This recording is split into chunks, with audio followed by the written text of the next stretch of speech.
What event in your world altered its history? Well, every event in the history of the Forgotten Realms creates a ripple. Its effects are felt in a small way locally, but there are some events that have created more of a splash, or even practically driven all the water out of the pool. Events like the Tearfall, the Sundering, the Spell Plague, the Time of Troubles. The gods have risen and fallen, been killed. Um, uh, the uh, ice storm has broken down and created the sea of stars and given birth to the race of dragons.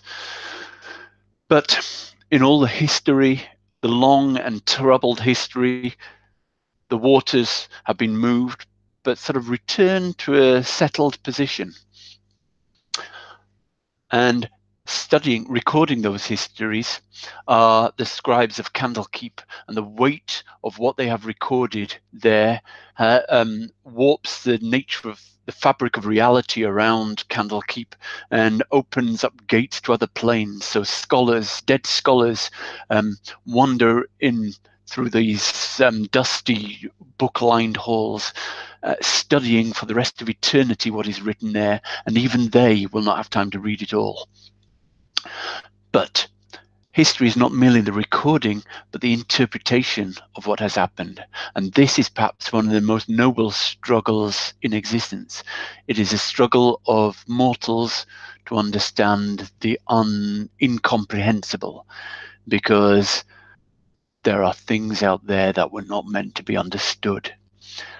And their attempts to understand them, though impartial, can perhaps give us a clue to withstand and hold off what is happening.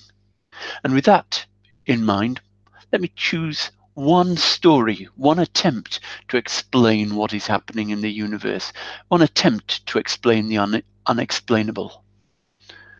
The primordial Erech Hus, who some say is the creator, the progenitor of fiends that divided into devils and demons, fought with his giant adamantine axe Asgaroth, the creator dragon who some say created the entire multiverse, and cut her in two. And the two halves rose up, one as Tiamat, the other as Bahamut, and they joined together for the only time in history to fight and slay Erech Hus. Is that the most important event in history? Is that even the truth? Who can tell?